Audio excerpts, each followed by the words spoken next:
Draymond Green says they could win 2 more rings in Golden State. Can they? Plus, will one of those rings, if they win them, change Chris Paul's legacy? And we redraft the 2021 draft. Let's see where Franz Wagner goes, or Austin Reeves. Let's do it all right now on the Locked On NBA podcast. You are Locked On NBA, your daily NBA podcast. Part of the Locked On Podcast Network, your team every day. Hey there. Welcome back to the Locked On NBA podcast. Right here on the Locked On Podcast Network, where it's your team every day. Oh, we're here for you every day, Monday through Friday. And on Wednesdays, it's us, the Dream Team. I'm John Karalis. I host the Locked On Celtics podcast. You can find me on Twitter at John_Karalis. And I'm Jake Madison, host of the Locked On Pelicans podcast on Twitter at NolaJake. We got to add host of the Tulane pod, Locked On Tulane. We got to get a Locked On Tulane podcast that you host, Jake Madison. I made that joke the other day, and then literally the Locked On College Football channel manager DM'd me and was like, are you being serious? Like, we'll get you a show. We lost, so now we're no longer ranked, so I don't think it matters anymore. No, come on. Come on, everybody. Let's root for a Locked On Tulane. Let's get Jake Madison more work for Jake. That's exactly what I need. We're going to do our work today here on the Locked On NBA podcast. Later on, Kevin O'Connor talked about Franz Wagner, big Franz Wagner guy. And he said that if they redrafted 2021, he thinks Franz Wagner could go number 1. Okay, let's have some fun with that later on. We'll play real or fake in our second segment with Chris Paul and his legacy. And Draymond Green, wide-ranging interview on ESPN.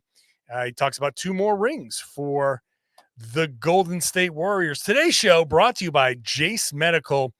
Empower yourself when you purchase a Jase case, providing you with personal supply of 5 antibiotics that treat 50-plus infections. Get yours today at Jase Medical. That's Jase Medical.com. Draymond Green talked to Om Young-Suk at ESPN, and one of the big headlines out of this was him saying, I don't like to necessarily put a number on things, but I don't see why we can't get 2 more championships.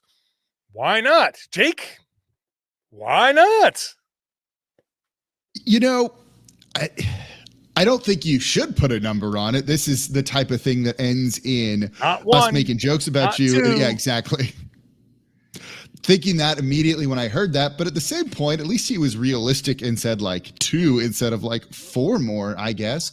He's not necessarily incorrect. When they won the title 2 years ago, you know, we'd kind of forgotten about them a little bit. Then they kind of went on their run and, you know, ended up with another title. And look, as long as you still have Steph Curry playing at that high of a level, they can overcome a whole lot of things. Klay Thompson's not what he used to be, but they keep being willing to retool the roster and do all of the right things. And if anything, this says Golden State's not blowing up this team anytime soon. And they're kind of going all in before the like repeater taxes start to potentially tear this team apart, or they're just going to say, screw it, we're going to pay all of the money, but they're not going away anytime soon. And this is kind of like a declarative statement in a sense of like intent here.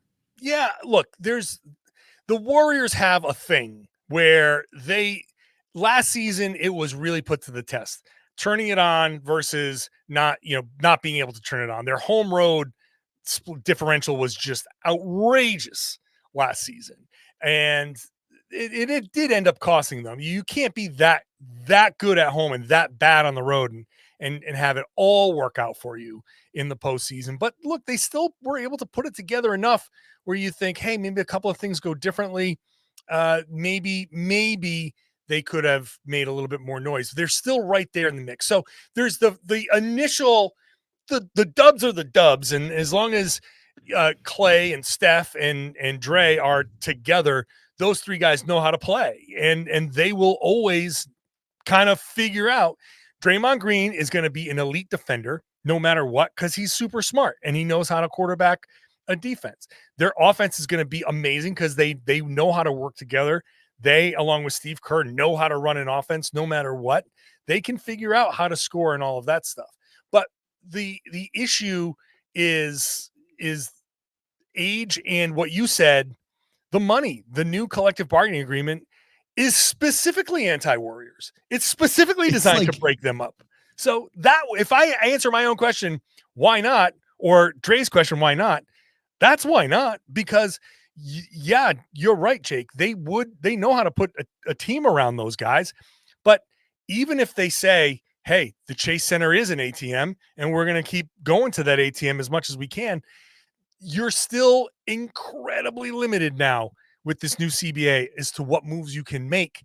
And putting that team around those guys is going to be almost impossible to do, the trades and all that other stuff. Right. Like you wouldn't be able to make this Chris Paul trade, I think, under like some of the new rules and things that they're going to be hitting in like 2 or 3 years from now. And so that's kind of part of the problem. So maybe Draymond needed to have said we can win the next 2 titles, because that's kind of like the window, right? Maybe like 3 years at the most.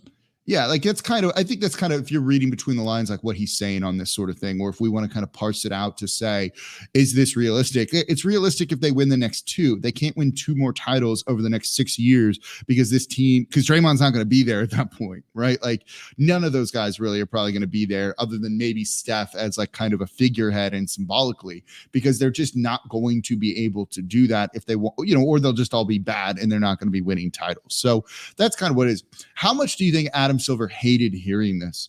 Like, we made these rules to like break y'all up and do all of this, and then they're like, no, we're just gonna keep winning. But you make the point, right? Like they can spend the money part of it, but when you have to make those moves around the edges, when you need to add a vet minimum guy or you need someone better than that, they don't have the ability to do a lot of those type of things. They don't have the ability to make trades and other things. That's a big part of the problem. They can't add free agents because you have like literally no MLE to use whatsoever. Those are the problems that they run into. That's okay for the next year or 2, let's say. After that, you're going on vet minimum talent at that point. And no, you're not going to win a title, even with Steph Curry being Steph Curry. Yeah. And so it's not only are they limited there, the competition is going to be really strong for any sort of free agent help. Buyout guys don't help much anymore, and there are even limitations to buyout. They can't even add the limits with what they're gonna. They can't even add buyout guys with what they're going to be doing and things like that. So it rules that out. They're stuck. Even like off-season ring chasers who might take the minimum. There's going to Golden State doesn't lock you into a ring. There's a lot more competition. The top end of the East, even though the East had got a little bit weaker, the top end is still very competitive as far as you want to be a ring chaser. And I would say if you want a ring chase, you probably would go to the East because the competition is a little bit better. You go to Milwaukee, you go to Boston, at least you know those 2 teams are probably going to the Eastern Conference Finals. You go to the West and you're like, I can go to the Warriors, but are the Warriors going to be the number 1 seed or the 10th seed? I don't know. And that might only be like 3 games separating those 10 teams. So who knows where you're going to go? It's just going to be a lot different. But the bottom line here is this just speaks more than anything to Draymond Green's confidence. This is the level of confidence that you have to have. And this is the level of confidence that you need in a team that's going to do what the Warriors are trying to do. They are older. They are slower. They're not going to whip off a 65-win season. They're going to have to bide their time. And you need to have the ultimate confidence in yourself, in your teammates, to say, it doesn't matter that we're the 6th seed. It doesn't matter that we're 2 games out of the play-in tournament and whatever. We know that when we need to flip the switch, that it's there, and I have confidence in my teammates. So if he says, why can't we go get 2 more championships? It's because you need to believe that you can go get 2 more championships, or else why are you even here? Well, and they need that confidence because there's still a lot of big question marks around him, right? They added Chris Paul. Is he starting? Is he coming off the bench in a role that he's never played before? I also think in that interview, he's pulling the like Michael Jordan of trying to give yourself like some sort of like mental edge on things where you create like slights against us and other things and try and find motivation in different ways. Because he says, he's like, my main goal is to get Chris Paul a ring right now, right? If they're going to build their whole season off of that to like push forward, to give himself that little bit of an extra edge that they will need at times because of the reasons you mentioned, them being slower. Klay Thompson has looked like a shell of himself at times, right? If you can hit a couple more 3-pointers because you're trying to win one for Chris Paul, anything, right? You need that right now, given the state that they're in. Speaking of winning one for Chris Paul, how about Look that? at that segue. That was There's good, wasn't nothing it? that podcasters love more than a good segue. We stop the momentum of the segue to pat ourselves in the back. I just suffered a grade 2 sprain patting myself on the back because of that in my right shoulder. Speaking of getting Chris Paul that ring, does he need that ring to cement a legacy? Does he need that ring to change how people think about him? We'll talk about that in just a second. First, today's show is brought to you by Jase Medical. The weather in the United States has been so incredible. Extremes. You never know when you're going to get stuck in a place where most people are unprepared. I live in the Northeast. We just got hit with incredible flooding with the rain. People in incredible heat. I know Jake's in hurricane country. You don't want to be caught without every precaution. And Jase Medical, with their Jase case, gives you perfect emergency preparedness with 5 life-saving antibiotics for emergency use. You don't want to be caught without something that can help you. If you get a cut, if you're stuck in water and all of a sudden you find yourself not sure if that flooding is going to be kind of going to be carrying bacteria and stuff, to have the Jase case gives you peace of mind. You can at least start yourself on some antibiotics until you can go see a doctor and see if this is something you need to continue or put you on something else. It's really, really important to be prepared. It could be anything. You get a sinus infection and your doctor's out of town. You can have an ear infection and not be able to be seen somewhere. You want to be prepared. Jase Medical is simple. You go online, you fill out a form, you get the prescription. The life-saving medications get right to your door. The Jase case gives you peace of mind. So you're not just hoping that you have access to medication in an emergency. Jase Medical makes sure you have the medication on hand. Save more than $360 by getting these life-saving antibiotics with Jase Medical, plus an additional $20 off by using the code LOCKED ON at checkout at jasemedical.com. That's JASE medical.com. JASE medical.com. Save more than $360, $20 off with the code LOCKED ON. Thank you for making Locked On NBA your first listen every day. Love to have you on board here Monday through Friday. And on Wednesdays, we like to play a game, Jake, called Real or Fake.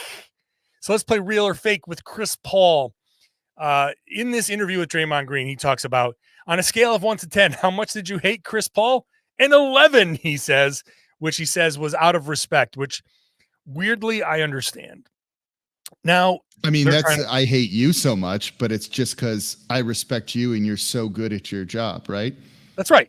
That's right. You've said you've hate me a lot, and that's I'm glad you finally clarified why.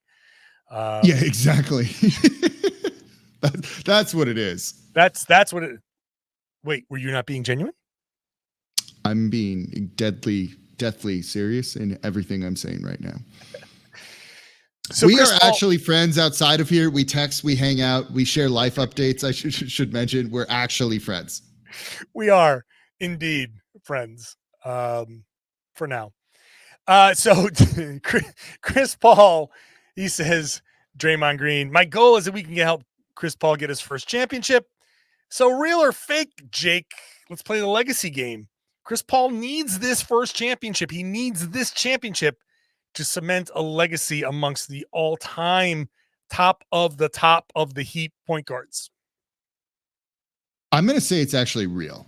I don't think it should be real. I feel wrong in saying that, but it is because we live in rings culture. Oh, sure. Yeah. It's what it is, right? Like if you don't have that ring, it hurts you compared to others.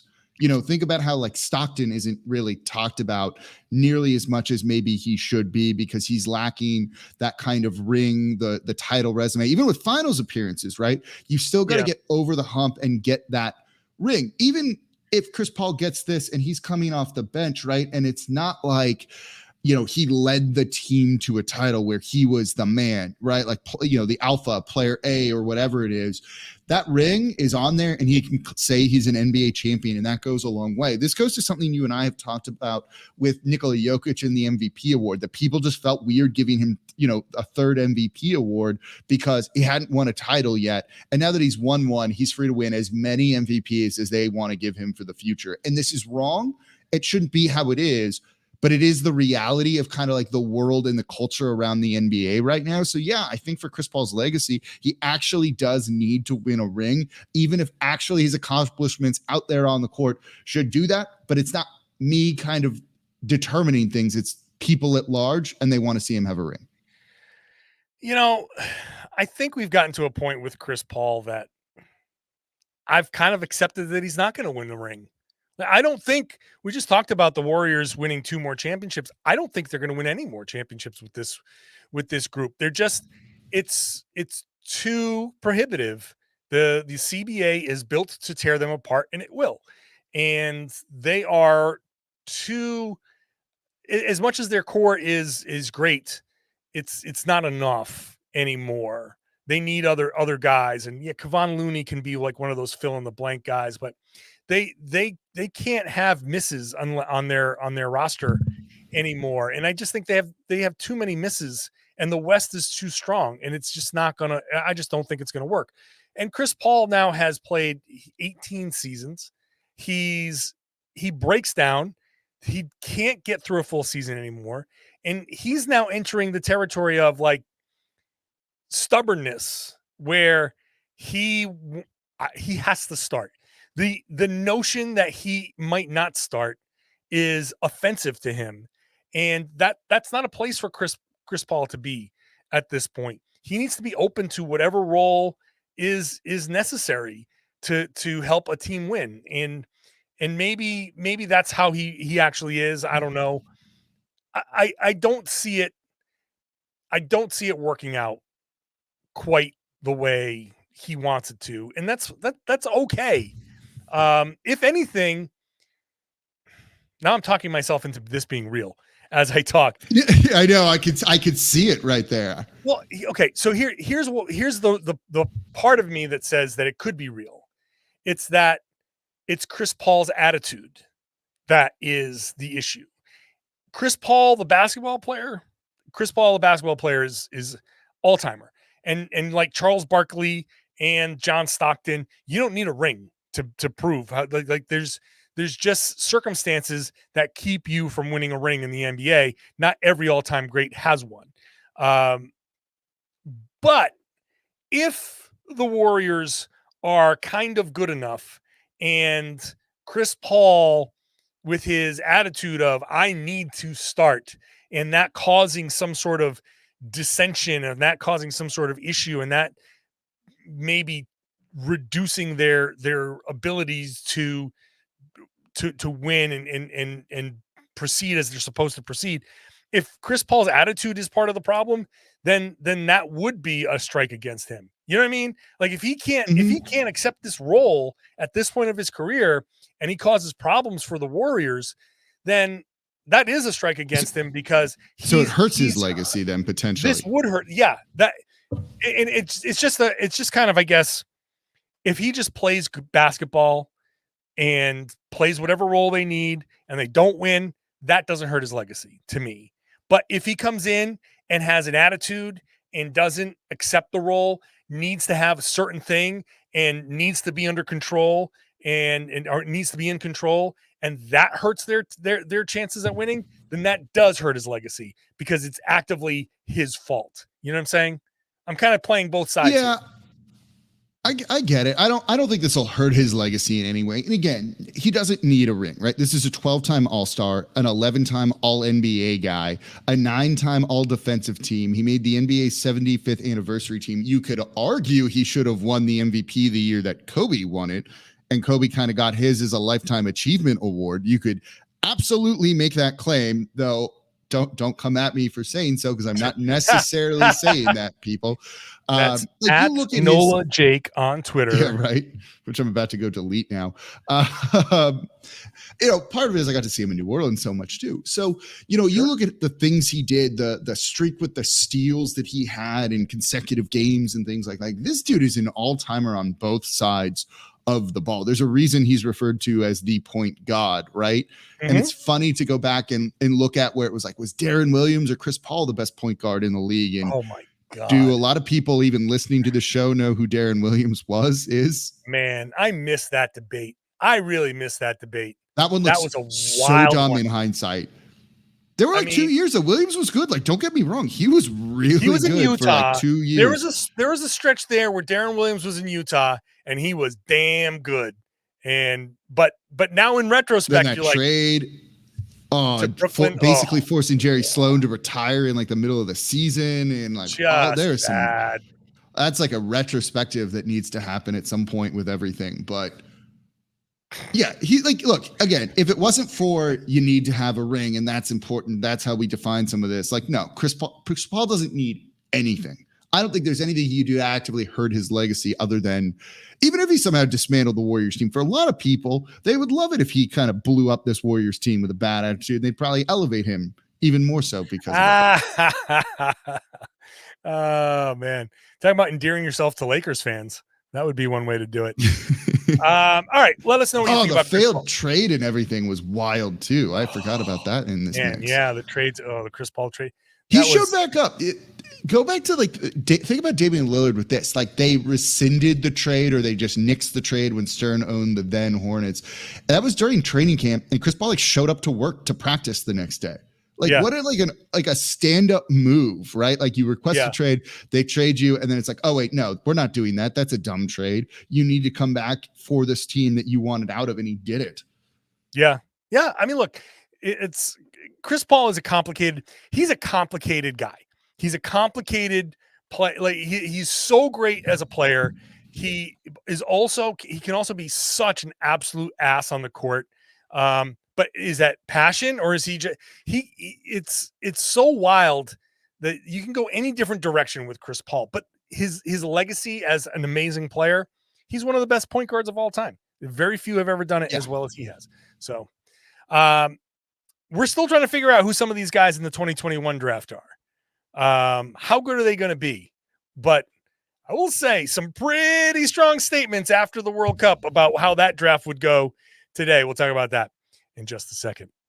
I want to thank you for making Locked On NBA your first listen every day. Every one of these teams that we're talking about has its own podcast. So you want to talk about where Chris Paul, how that legacy is going to be impacted, go listen to Locked On Warriors. You want to talk about anything. We were going to talk about Damian Lillard. We chose not to, but you can go listen to Locked On Blazers or Locked On Heat for the latest on that. So check those out wherever you get your podcast. All right, Jake, Kevin O'Connor, friend of mine, is wait, do I have to? Oh, wait, today. Oh, wow. I completely forgot about this. I forgot that today's show is brought to you by FanDuel. FanDuel is the official sportsbook of Locked On NBA. And with FanDuel, you can get, if you bet $5, if you're new and you bet $5, you get $200 in bonus bets guaranteed.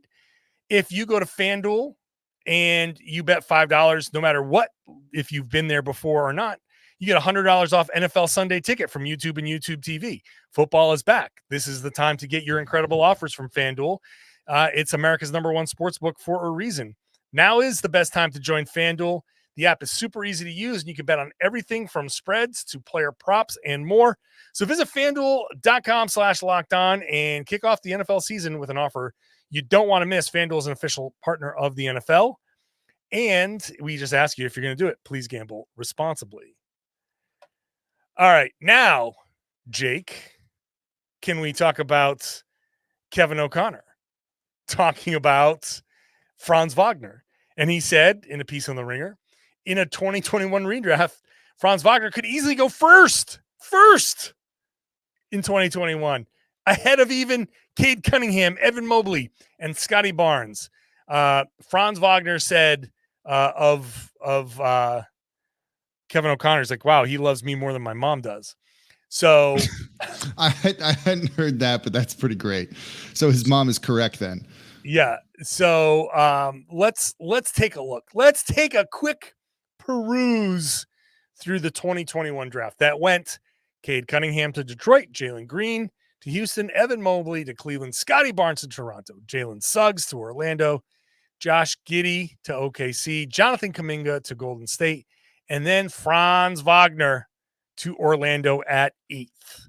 If we're redrafting here, where in this mix do you think Franz Wagner goes? Do you think Cade Cunningham goes number 1? I don't. No, I don't know where some of these guys go exactly, but I know Cade Cunningham, if we're redrafting it today, doesn't go number 1. I think that solidly probably goes to Evan Mobley, in my opinion, who looks like a big man you can kind of make the like franchise cornerstone and build around him. Wagner's probably in the top 4 in that range. I think you look at this and you're like, yeah, I don't love some of these guys, and they haven't kind of lived up to some of what they're doing here, but he's higher than where he was drafted, but he's not number 1 overall. So I can see Mobley going 1. I can see Jalen Green staying 2 at Houston. The question then becomes Cade Cunningham, Scotty Barnes. I think Scotty Barnes can go 3, and then maybe Cunningham goes 4. I don't know that Wagner, as good as he is, and I really like the Orlando Magic. I really think Paolo Banchero and Wagner are a dynamic duo for the Magic. I think they're going to both make a bunch of all-star teams, and I think that's going to be a nice combination for them. However, I don't know.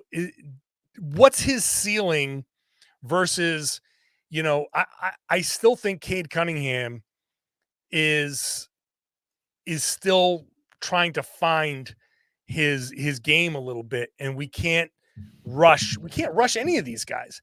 You look at this draft board, the age at which they were drafted, 19, 20, 19, 20, 18. Wagner was 19. All of these 18 and 19-year-olds, there's no way you can tell how they're going to be in the first 2-3 years. You got to give some of these guys, maybe some of these guys need 3, 4, 5 years to reach their potential. It's just different. So I think Wagner could go in the top 5 as opposed to 8. I think he can jump into the top 5. I don't think he's going number 1. No, he's not going number 1. I'm a big Evan Mobley guy. Like, that's one I feel like very strongly about when it comes to this. I think you could argue that like Jalen Green is going to be a better like go-to scorer than Wagner is. He kind of already is now. Does that mean, kind of like what's Wagner's role really when it comes to the NBA? It seems like he's kind of a scorer guy. He's not as well-rounded, let's say, as a guy like Scotty Barnes is. Barnes puts up close enough, points per game. So you start to like really split hairs when it comes down to it, especially, 2 years out, and we're looking at a redraft here. But yeah, no, I kind of side with Wagner's mom here that no, he wouldn't go number 1 overall. I know that's not actually what she's saying. She probably believes it in her heart, but that quote makes me laugh. So, okay. So it's funny. I think KOC got a little ahead of himself, but the bottom line is Wagner is an incredibly good player. And the fact that he was available at 8 is interesting. And Orlando is going to be really, I think they're going to be really good at some point here. They look like a play-in tournament team next year at like the least, right? Like minimum they're fighting for like somewhere Orlando between the 10th and like 6th seed. It feels like there's a lot of talent. A lot of it fits well. Yeah, I think. Yeah, I can see if you peg them at like right at 500 feels like a great way to put them. I don't know what the over and under is on their win total, but like that sounds right. Yeah, 44 wins. I'll put 44 wins. That's pretty impressive, actually. Okay, 38. That adds up to 82. I hope so. It does. Let me ask you this question. More so, like, okay, Wagner, really good player, top 5, top 3, wherever you want to put him, sure. Undrafted in 2021 was Austin Reaves. Undrafted. Now we've got hysteria, Austin Reaves madness. Where does he go in the draft, in a redraft? Because you go from undrafted to, I would assume, not only a first round pick, but how far up into the lottery does he go? He's in the lottery, right? Like, he's absolutely in the lottery when you start to look at this. I don't think I'd put him above any of the guys we've mentioned. I think you also need to elevate Trey Murphy III in there a little bit with how good I think he could be for New Orleans. And he's kind of like a big hipster pick of like next kind of like up and coming guy that no one's talking about enough sort of thing. So you're looking at him going in the like 10 to 15 range, probably. I think there's a little bit too much hype for Austin Reaves. I think, you look at him and you kind of try and figure out what his role is, and it's kind of like perfectly suited to that Lakers roster. I thought him coming off the bench for Team USA was like the perfect role, perfect situation for him. Is he going to have that on some of those teams that he would be drafted on if he was in the top 10? I'm not sure. Thus, would he live up to kind of what he is right now? And I think the answer to that could be no.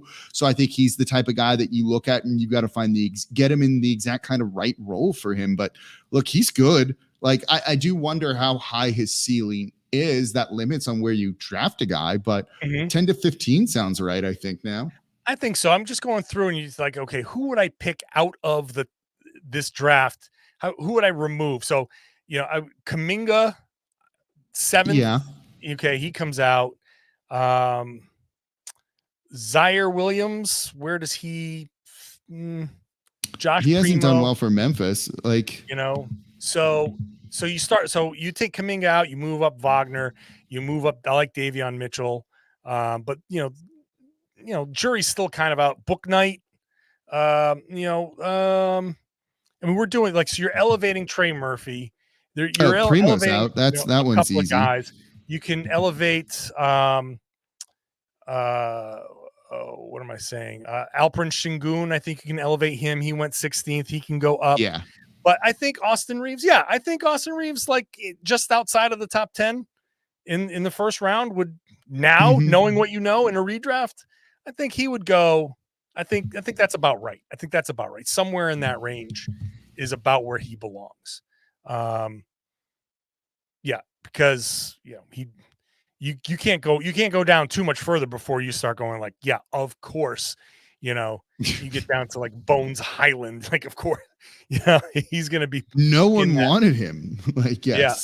So yeah, that's there are always some guys that you're like, okay, you can elevate guys in the second round too, and say, hey, some of these guys are pretty decent, and maybe they go from second round to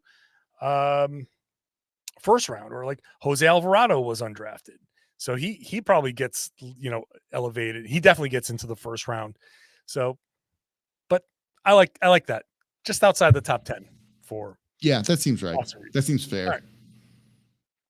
All right. Well, that was a very September podcast, very September. And we're here very Septembering for you every day until media day, a few weeks away.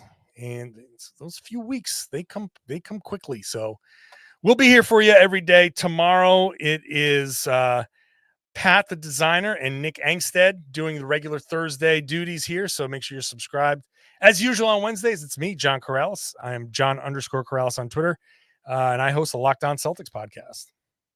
And I'm Jake Madison at Nola Jake on Twitter and the host of the Locked On Pelicans podcast. All right, make sure you subscribe. Watch the show on YouTube. Let us know what you think on the YouTube page. Where would Austin Reaves go? Where would Franz Wagner go? I'd love to see and hear your opinion on all of the stuff we've talked about. And I would love to see you share the podcast, spread the word, tell everybody they should be listening to and watching the Locked On NBA podcast right here on the Locked On Podcast Network. It's your team every day.